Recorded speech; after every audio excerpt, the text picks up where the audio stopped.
আচ্ছা, আজকে আমরা সেমিকন্ডাক্টর এন্ড ইলেকট্রনিক্স এই চ্যাপ্টারটার আগের ক্লাস পর্যন্ত যেগুলো পড়িয়েছিলাম, full wave rectifier, half wave rectifier, এইগুলো। তো আজকে দেখো আমরা আরেকটা রেকটিফায়ার দেখব যেটার নাম ব্রিজ রেকটিফায়ার। দেখো জিনিসটা কেমন।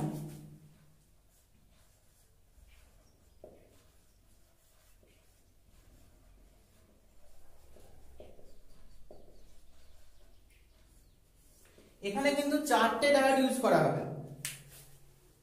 খেয়াল করবে ডায়োডের সিকোয়েন্স গুলো। দেখো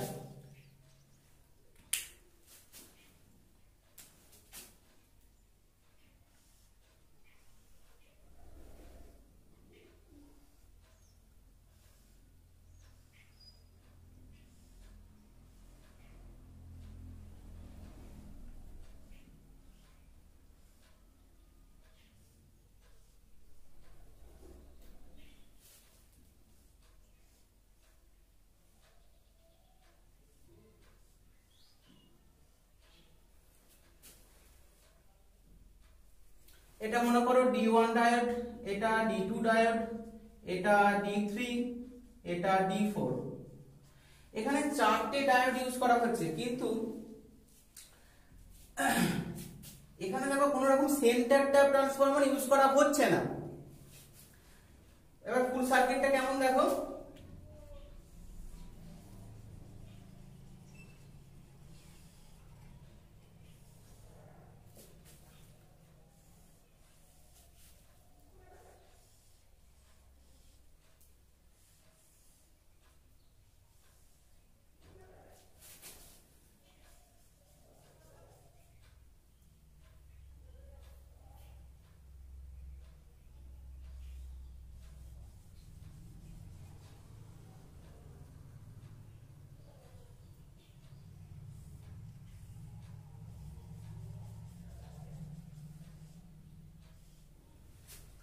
দেখো এখান থেকে এসি ইনপুটটা আমরা দিচ্ছি,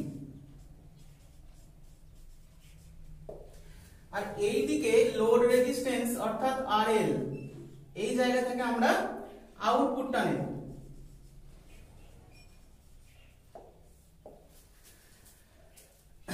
এখন দেখো এটাও কিন্তু একটা ফুল ওয়েভ রেকটিফায়ারের মতোই কাজ করে।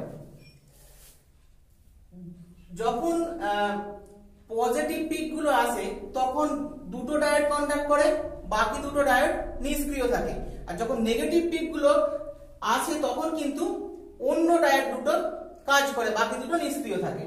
তো সেই দিক থেকে দেখতে গেলে আরএল এর মধ্যে দিয়ে একই ডিরেকশনে কারেন্ট ফ্লো করে, সেই কারণে এখানেও কিন্তু আমরা ফুল ওয়েভ রেকটিফায়ারের মতোই ওয়েভ নেচারটা পেয়ে যাব। তো এই যে ব্রিজ রেকটিফায়ার, এইটার অ্যাডভান্টেজ কি? এখানে তো অনেকে বলতে পারে ওখানে দুটো করে ডায়োড লাগছে, এখানে চারটে লাগছে। এখন বিষয়টা হচ্ছে এই যে সেন্টার ট্যাপ ট্রান্সফরমার ইউজ করে যে ফুল ওয়েভ রেকটিফিকেশন আমরা করেছিলাম, সেই জায়গায় সেন্টার ট্যাপ ট্রান্সফরমার একটু খানিকটা বাল্কি এবং কিছুটা খরচ সাপেক্ষ বেশি। তো এইখানে কিন্তু ডায়োড দিয়ে যে সিস্টেমটা আমরা তৈরি করে নিচ্ছি, সিস্টেমটা অনেক ছোট এরিয়ার মধ্যে করে ফেলা যায় এবং সঙ্গে ডায়োডের দামও খুব একটা বেশি না, সেই কারণে এইটার কিন্তু ব্যবহার অনেক বেশি, অর্থাৎ ব্রিজ রেকটিফায়ারের। ঠিক আছে, এইবার আমরা আরো কতগুলো ডায়োডের বিষয় দেখে নেব। যেমন ধরো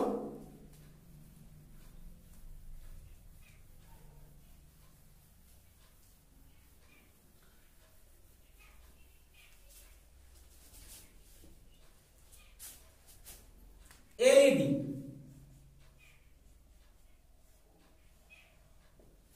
এটা কি না, লাইট এমিটিং ডায়োড।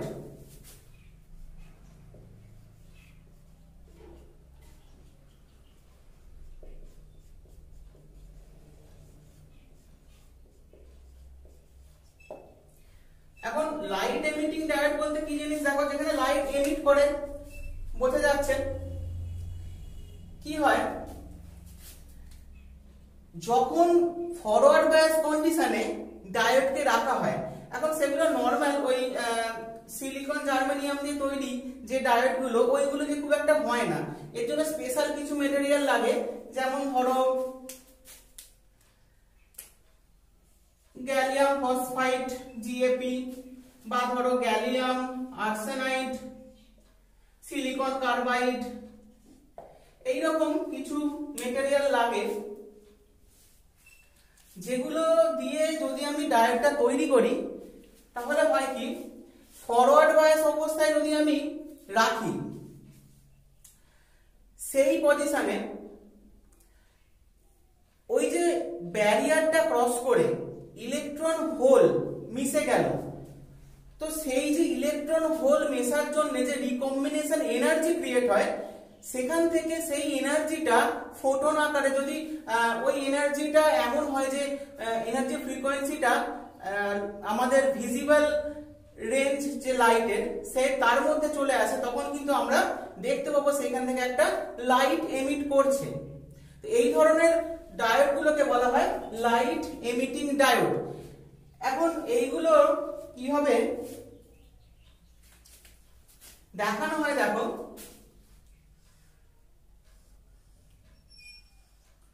এটা নরমাল ডায়োডের সার্কিট সিম্বল, যেহেতু এখানে লাইট এমিট করে তাই সিম্বলটা একটু এইরকম ভাবে দিয়ে দিতে, এটা বোঝা যায় কিনা, লাইট এমিটিং ডায়োড বা এলইডি। এবার এলইডির ব্যবহার তোমরা সকলেই জানো, বিভিন্ন জায়গায় এই যে ধরো আমাদের এলইডি ল্যাম্প ইউজ করা হয়, টিউবলাইট ইউজ করা হয়, বা বিভিন্ন রকম কাজে কিন্তু এলইডির ব্যবহার পাওয়া যায়। এবার নরমাল ডায়োডের যে ক্যারেক্টারিস্টিক্স কার্ভ সেটা কেমন ছিল,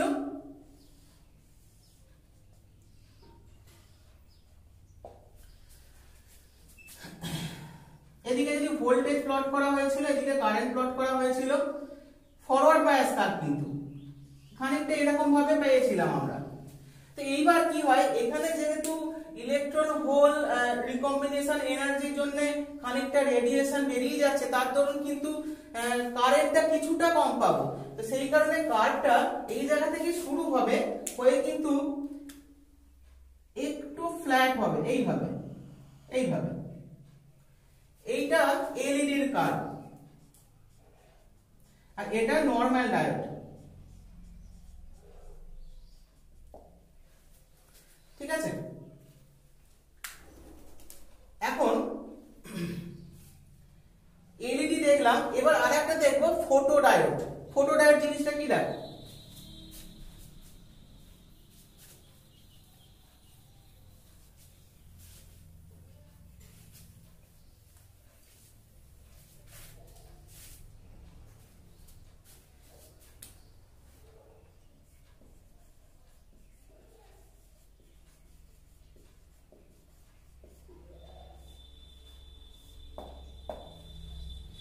ফটো ডায়োড এটা মোটামুটি ধরতে পারো ঠিক এলইডির একটা বিপরীত প্রক্রিয়া ঘটানো হয়। এর মধ্যে কি হয় না, বাইরে থেকে কিছু একটা লাইট যদি ফেলা হয়, সেক্ষেত্রে বিপরীত বায়াসে যখন ডায়োডটা রাখা হচ্ছে সেই অবস্থায় কিন্তু তার উপর কিছু একটা বাইরে থেকে লাইট ফেলা হলো, তার ফলে হলো কি কিছুটা এনার্জি সেই ডায়োডটা নিয়ে কিছু ইলেকট্রন হোল তৈরি করলো, পেয়ার তৈরি করলো, এবং প্রবাহমাত্রা খানিকটা বৃদ্ধি পাবে, অর্থাৎ রিভার্স কারেন্ট খানিকটা বৃদ্ধি পাচ্ছে। কার দরুন না, বাইরে থেকে কিছুটা লাইট ফেলা হলো, সেই লাইট এনার্জি গিয়ে কিছু ইলেকট্রন হোল ক্রিয়েট করলো, সেই জায়গা থেকে কিছুটা পরিমাণ বিপরীত প্রবাহ মাত্রা কিন্তু পাবো। তো সেই জায়গায় ডায়োডটাকে এইভাবে দেখানো হয়,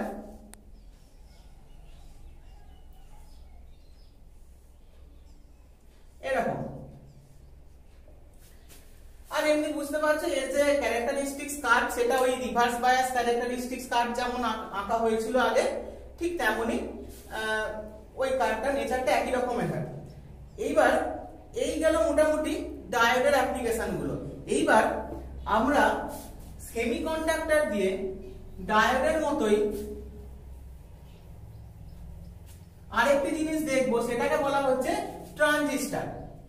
তো ট্রানজিস্টর জিনিসটা কি সেটা আমরা আস্তে আস্তে দেখবো। দেখো ট্রানজিস্টর, সেখানে দুটি পিএন সংযোগ ডায়োডকে একত্রে জোড়া হয়। ঠিক আছে। তো ট্রানজিস্টারে কিভাবে দুটি পিএন সংযোগ ডায়োডকে জোড়া হয় এবং ট্রানজিস্টার তৈরি করা হয় সেটা আমরা দেখাবো। দেখো,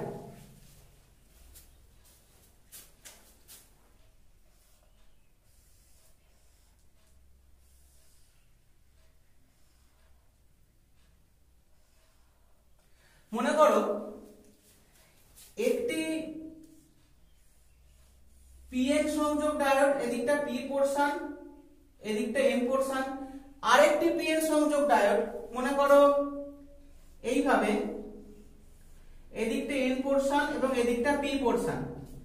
যদি আমরা এই দুটোকে একসাথে জুড়ে দিই, দেখো তাহলে দুপাশটা পি হবে এবং মাঝখানটা এন হয়ে যাবে।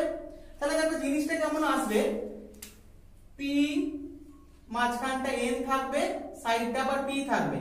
তাহলে দেখো ডায়োডে যেমন দুটো টার্মিনাল থাকছে, একটা পি একটা এন, এখানে কিন্তু তিনটে টার্মিনাল থাকছে। এটাকে বলা হচ্ছে কিনা পিএনপি ট্রানজিস্টর, অর্থাৎ তিনটে টার্মিনাল রয়েছে তার। একই রকম ভাবে ওই ট্রানজিস্টরে যদি আমি একটু উল্টো দিক থেকে জুড়ে দিই তাহলে দেখো কি দাঁড়াবে, অর্থাৎ দু সাইডটাকে এন এবং মাঝখানটাকে পি করলে কি দাঁড়াবে, দেখো এনপিএন ট্রানজিস্টর। ঠিক আছে, এবার এই যে ধরো আমি একটা এনপিএন ট্রানজিস্টর তৈরি করলাম, এই জায়গায় এই অংশটাকে বলা হবে ট্রানজিস্টরের এমিটার বা নিঃসারক, এমিটার।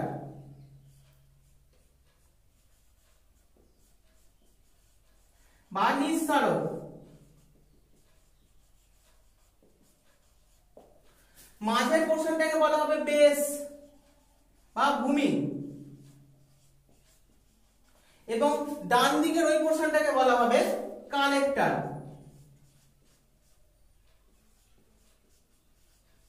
বা সংগ্রাহক।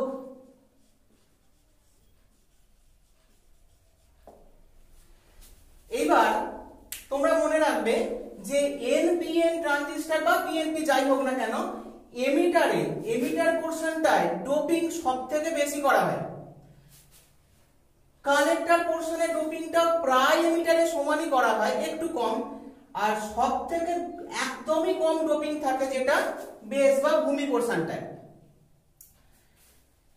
অর্থাৎ ভূমি পোর্শনটা অত্যন্ত পাতলা হয় এবং সেখানে ডোপিংও অত্যন্ত রকমের কম হয়।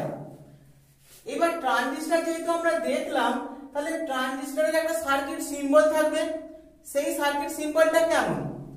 এখন ট্রানজিস্টরের সার্কিট সিম্বল বলতে গেলে কয়েকটা জিনিস একটু বলতে হয়, কারণ ট্রানজিস্টরকে আমরা সার্কিটে যখন আমরা লাগাবো তখন কিন্তু তিনটে ওয়ে বা তিনটে মোডে লাগাতে পারি। তাহলে সেই তিনটে ওয়ে বা তিনটে মোডের জন্য সার্কিট সিম্বলটা একটু আলাদা হয়। অর্থাৎ দেখাচ্ছি, দেখো, দেখলে বুঝতে পারবেন।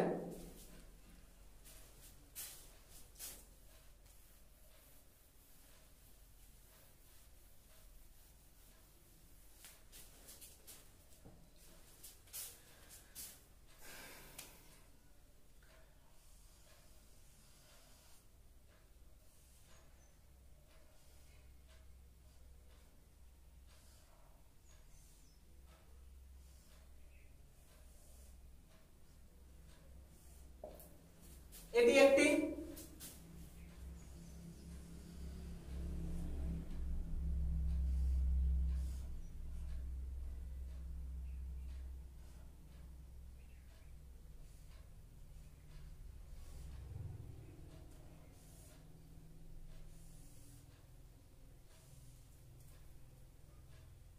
এটি আরেকটি। আর 3 নম্বরটি হলো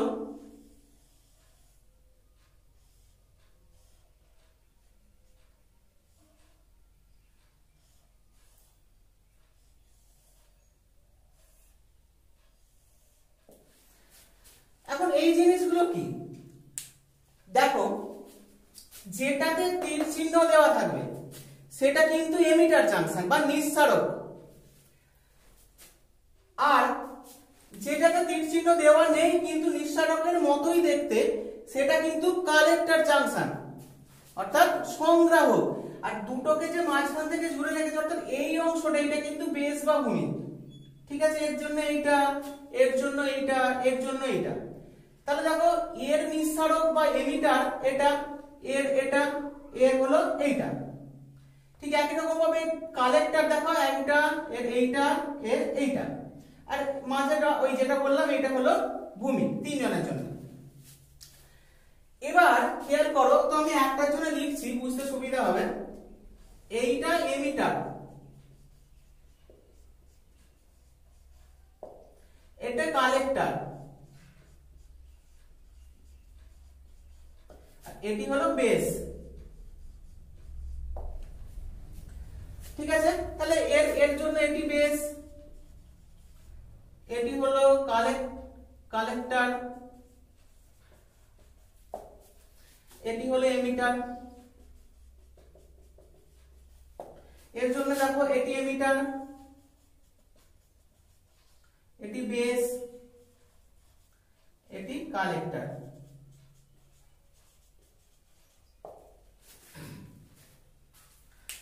এখন বিষয়টা হচ্ছে দেখো, এই ট্রানজিস্টরকে তো আমরা একটা সার্কিটে লাগাবো।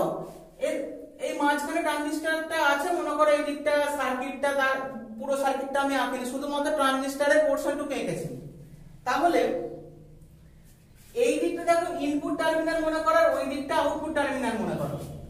প্রথমটার জন্য খেয়াল করো, তাহলে দেখো ইনপুট সার্কিট এবং ওই দিকটা আউটপুট সার্কিট, এই দুটোর মাঝখানে কোন পোরশনটা কমন আছে খেয়াল করো।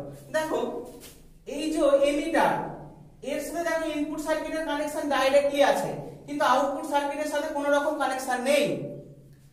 একই রকম ভাবে কালেক্টর দেখো আউটপুট সার্কিটের সঙ্গে ডাইরেক্ট কানেকশন আছে, কিন্তু ইনপুট সাইডের সাথে কিন্তু ডাইরেক্ট কোনো কানেকশন নেই, ডাইরেক্ট নেই। এইবার এই যে বেসটার দিকে খেয়াল করো, তো দেখো বেসের যে কানেকশনটা, এই কানেকশনটা কিন্তু ইনপুটের সাথেও ডাইরেক্টলি আছে এবং আউটপুটের সঙ্গেও ডাইরেক্টলি আছে।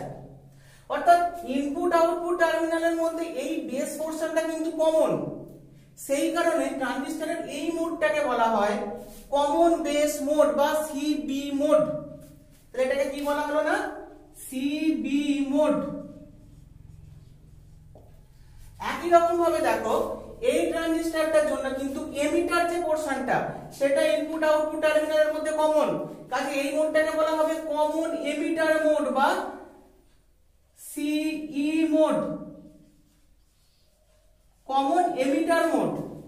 ঠিক একই রকম ভাবে কালেক্টর টার্মিনালটা দেখো এই ইনপুট আউটপুট সাইডের সাথে ডাইরেক্টলি সংযোগ রয়েছে, তো সেই কারণে এই মোডটাকে বলা হবে কমন কালেক্টর মোড অর্থাৎ সি মোড।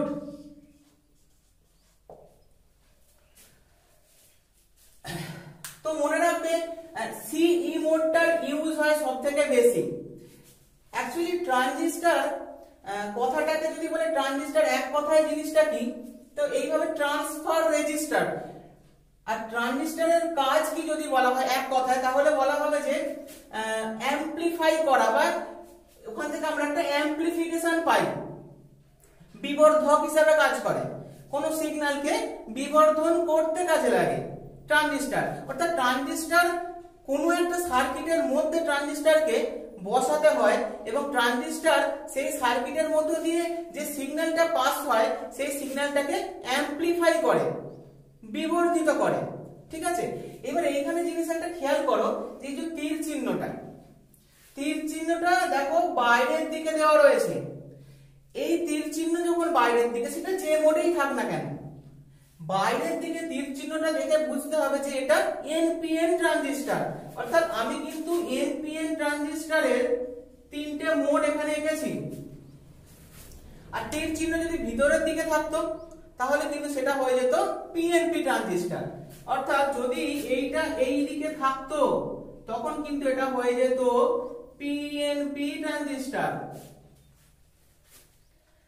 এবারে দেখো কালেক্টর, এমিটার, বেস, এই তিনটে টার্মিনালের মধ্যে যে কারেন্ট গুলো আমরা পাঠাচ্ছি বা বেরিয়ে আসবে, এই ধরনের কারেন্ট গুলোর প্রত্যেকটা আলাদা আলাদা নাম দেওয়া হয়। যেমন ধরো এদিকে এমিটার টার্মিনালে যে কারেন্টটা সেটা লেখা হবে আইই বা এমিটার কারেন্ট। বেসের মধ্যে যে কারেন্টটা পাবো আমরা সেটাকে বলা হবে আইবি বা বেস কারেন্ট। আর একই রকম ভাবে কালেক্টরের মধ্যে যে কারেন্টটা পাবো আমরা সেটাকে বলা হবে আইসি বা কালেক্টর কারেন্ট। তো এদের মধ্যে যে রিলেশনটা পাওয়া যায় সেটা হলো IE is equal to IB plus IC, অর্থাৎ emitter current is equal to base current plus collector current. তো এখানে দেখে বুঝতে পারছো তোমরা যে এমিটার ডোপিংটা সব থেকে বেশি থাকে কালেক্টরের কাছাকাছি, আর বেসে ডোপিংটা অনেকটা কম থাকে, যাতে করে এমিটারের কারেন্টটা কিন্তু বাকি দুটো কারেন্টের যোগফল হয়ে যায়। এই ছবিটায় তোমরা দেখতে পাচ্ছ যে একটা ট্রানজিস্টরকে কিভাবে মোটামুটি একটা সিম্পলিয়েস্ট সার্কিটে বসানো হয়েছে। মোটামুটি কমপ্লিট একটা সার্কিট এখানে দেখানো হলো। তো দেখো এই যে টার্মগুলো আছে এই টার্মগুলো কি এবং কিভাবে কাজ করে আমি একটু বোঝানোর চেষ্টা করছি। দেখো এই যে ট্রানজিস্টর এটা একটি এনপিএন ট্রানজিস্টর, বুঝতেই পারছো বাইরের দিকে তীর চিহ্ন, এবং এটি সিই মোডে অর্থাৎ কমন এমিটার মোডে কাজ করছে। এই দিকটা ট্রানজিস্টরের আউটপুট পোরশন, এই দিকটা ইনপুট পোরশন। দেখো সবসময় মনে রাখবে ট্রানজিস্টরের ইনপুট যে পোরশনটা অর্থাৎ এই দিকটা একে কিন্তু ফরওয়ার্ড বায়াস কন্ডিশনে রাখতে হয়, এবং আউটপুট পোরশন মানে ডান দিকটা একে কিন্তু রিভার্স বায়াস কন্ডিশনে রাখতে হয়। তাহলে দেখো ইনপুট টার্মিনালটাকে যদি আমি ফরওয়ার্ড বায়াস কন্ডিশনে রাখি তাহলে দেখো যেহেতু এটা এনপিএন ট্রানজিস্টর তাহলে পি ফর পজিটিভ হয়। তাহলে দেখো এনপি পি টার্মিনালটা দেখো গিয়ে ব্যাটারির পজিটিভ এন্ডের সঙ্গে যুক্ত আছে। একই রকম ভাবে আউটপুট টার্মিনালটা দেখো এনপিএন অর্থাৎ এন টার্মিনালটা গিয়ে দেখো ব্যাটারির পজিটিভ এন্ডে যুক্ত আছে। এন ফর পজিটিভ মানে কিন্তু রিভার্স বায়াস কন্ডিশনে আছে। তোমরা এই মাঝের অর্থাৎ কমন পোরশনটাকে নিয়ে ভাববে না, কমনটাকে বাকি রেখে অন্য দুটোকে নিয়ে ভাবলে বুঝতে পারবে যে কোনটা ইনপুট টার্মিনালটা কিভাবে ফরওয়ার্ড বায়াস কন্ডিশনে আছে এবং আউটপুটটা কিভাবে রিভার্স বায়াস কন্ডিশনে আছে। এবারে দেখো এই ট্রানজিস্টরের মধ্যে যে কারেন্ট গুলো ঢুকছে বা বের হচ্ছে, দেখো বেসে যাচ্ছে আইবি কারেন্ট, একই রকম ভাবে এমিটারে আইই কারেন্ট, কালেক্টরে আইসি কারেন্ট। এবার দেখো বেস টার্মিনালে যে সাপ্লাইড ব্যাটারি এটাকে ভিপিবি দিয়ে প্রকাশ করা হচ্ছে। এখানে একটা ওই যতটা কারেন্ট দরকার একটা পট টাইপের নেওয়া আছে যেখান থেকে আমাদের প্রয়োজন অনুযায়ী ভোল্টেজটা নিয়ে নেব। এবারে এইখানে দেখো এই যে মিটারটা, এই মিটারটা দেখো সিরিজে লাগানো আছে, এটা একটি অ্যামমিটার, মাইক্রো অ্যামমিটার, কারণ বেসে কারেন্ট অত্যন্ত কম যায় সেই কারণে এই অ্যামমিটারটা কিন্তু মাইক্রো অ্যামমিটার। একই রকম ভাবে এই যে বেস এমিটার যে ভোল্টেজ সেই ভোল্টেজটা মাপার জন্য এখানে একটি ভোল্টমিটার রাখা রয়েছে। একই রকম ভাবে আউটপুট সার্কিটে দেখো এখানে কালেক্টর কারেন্টটাকে মাপার জন্য একটি মিলি অ্যামমিটার রাখা রয়েছে, কারণ কালেক্টর কারেন্ট অনেকটা বেশি যায় সেই কারণে মিলি অ্যামমিটার, ওখানে যেমন ছিল মাইক্রো অ্যামমিটার বেসের জন্য। একই রকম ভাবে দেখো কালেক্টর টু এমিটার অর্থাৎ ভিসিই এই ভোল্টেজটাকে মাপার জন্য এখানে কিন্তু একটি ভোল্টমিটারও লাগানো রয়েছে, অর্থাৎ এই জায়গাটায় voltage drop VBE base emitter voltage, এই জায়গাটায় voltage drop VCE collector emitter voltage.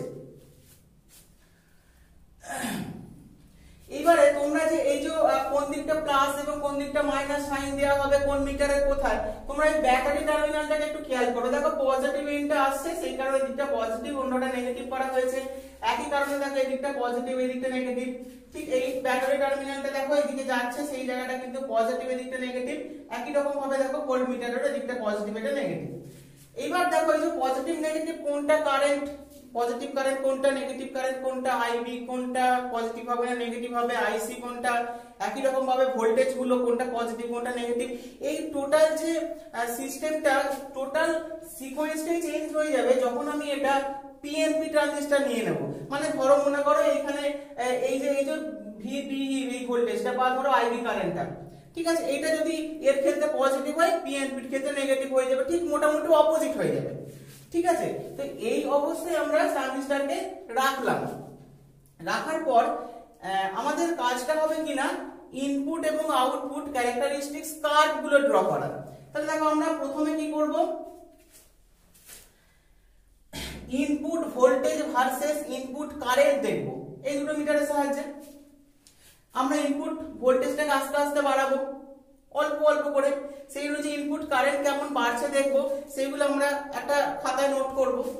কিন্তু খেয়াল রাখবে যখন তোমরা এই কাজটা করবে ইনপুট ভোল্টেজ বাড়াচ্ছি যাতে করে ইনপুট কারেন্ট বাড়ছে, সেই অবস্থায় কিন্তু আউটপুট ভোল্টেজ যেন ফিক্স থাকে, ঠিক আছে।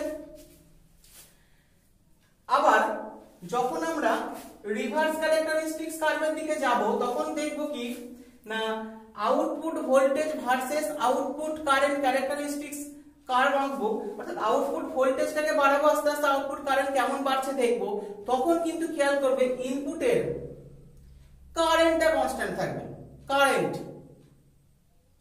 ঠিক আছে।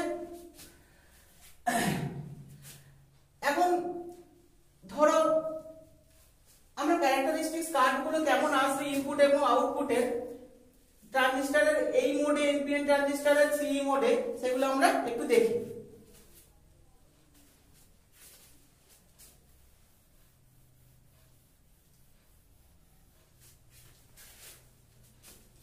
আচ্ছা আমি এই জায়গাটায় খেয়াল করে রাখো, খেয়াল করবে এই এর জন্য আইবি হলো ইনপুট কারেন্ট,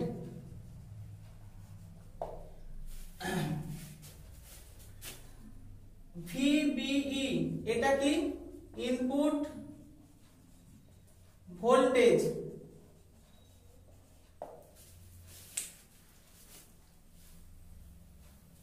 একই রকম ভাবে আই সি এখানে output current, VCE collector to emitter এটি হলো আউটপুট ভোল্টেজ। তাহলে দেখো ক্যারেক্টারিস্টিক্স কার্ভগুলো কেমন হবে, এই ছবিটা থেকে কিন্তু কোনটা ইনপুট কারেন্ট কোনটা ইনপুট ভোল্টেজ কোনটা আউটপুট কারেন্ট কোনটা আউটপুট ভোল্টেজ এই জিনিসগুলো আগে খেয়াল করে নেবে।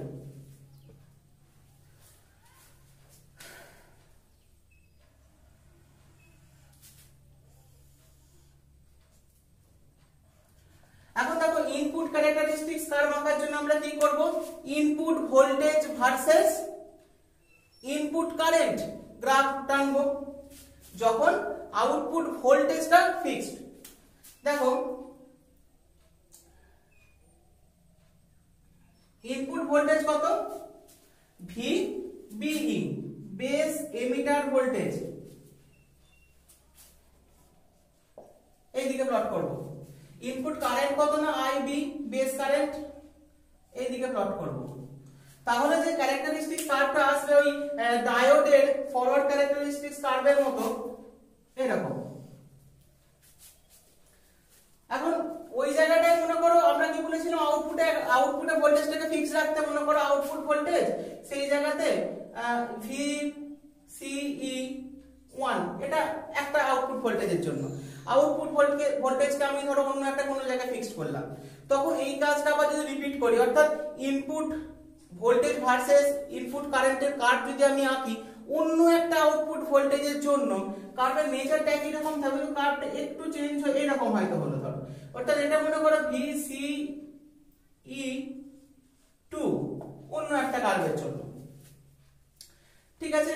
তাহলে ঠিক একই রকম ভাবে আমরা ধরো ইনপুট রেজিস্ট্যান্স যদি বের করতে চাই, ইনপুট রেজিস্ট্যান্স আর ইনপুট মনে করো, সেটা কি হবে না আউটপুট ইনপুট ভোল্টেজের চেঞ্জ বাই ইনপুট কারেন্টের চেঞ্জ, অর্থাৎ দেখো ইনপুট ভোল্টেজের চেঞ্জ মনে করো ডেল্টা ভি, ইনপুট ভোল্টেজে B E input voltage base to emitter voltage divided by delta current থাকবে তাহলে delta I C, sorry delta I B input current delta I B. একই রকম ভাবে যদি আমরা আউটপুট রেজিস্ট্যান্স বার করি আর আউটপুট সেটা কত হবে না আউটপুট ভোল্টেজের চেঞ্জ অর্থাৎ delta V C E collector to emitter voltage divided by output current delta I C, এটা হলো ইনপুট রেজিস্ট্যান্স।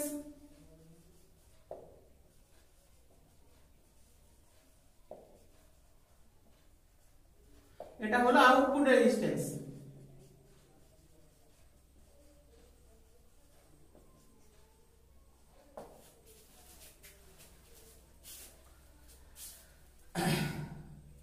এবার দেখো তাহলে আউটপুট ক্যারেক্টারিস্টিক্স কার্ভটা কেমন আসবে।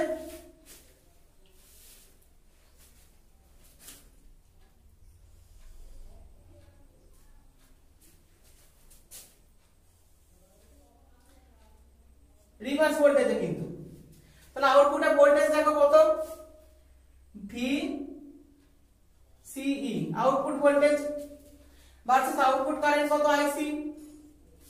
দেখো কার্ভটা খানিকটা এরকম আসবে,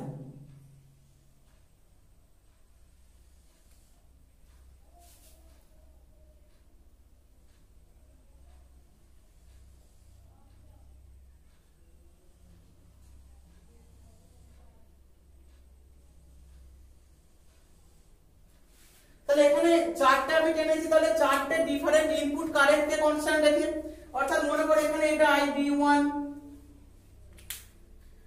এটা মনে করো IB2, IB3, IB4, ঠিক আছে।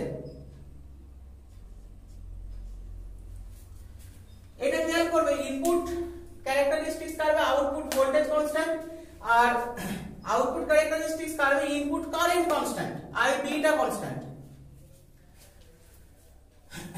এখন বিষয় হচ্ছে এই যে আমরা কার্ভটা পেলাম এই কার্ভটাকে কতগুলো অঞ্চলে ভাগ করা হয়। এই জায়গাটা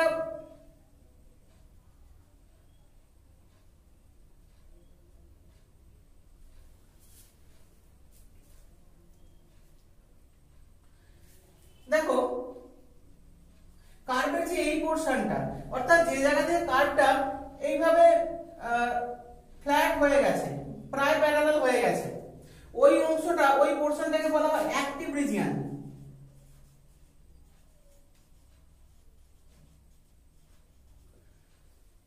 বা সক্রিয় অঞ্চল।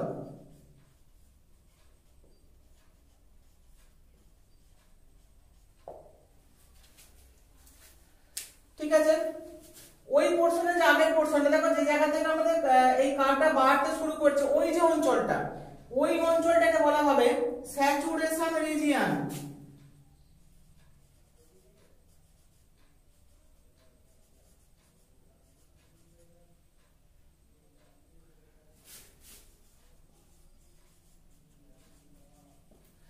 বা সম্পৃক্ত অঞ্চল।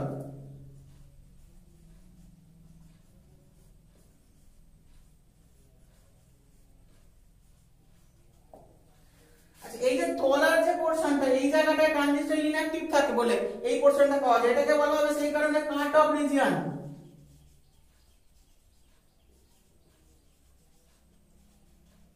বা কাট অফ অঞ্চল।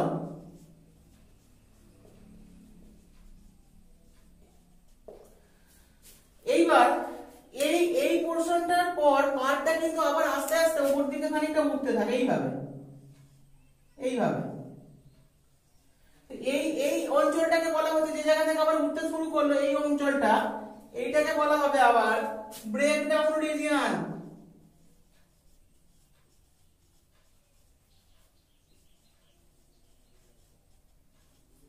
বা ভঞ্জক অঞ্চল।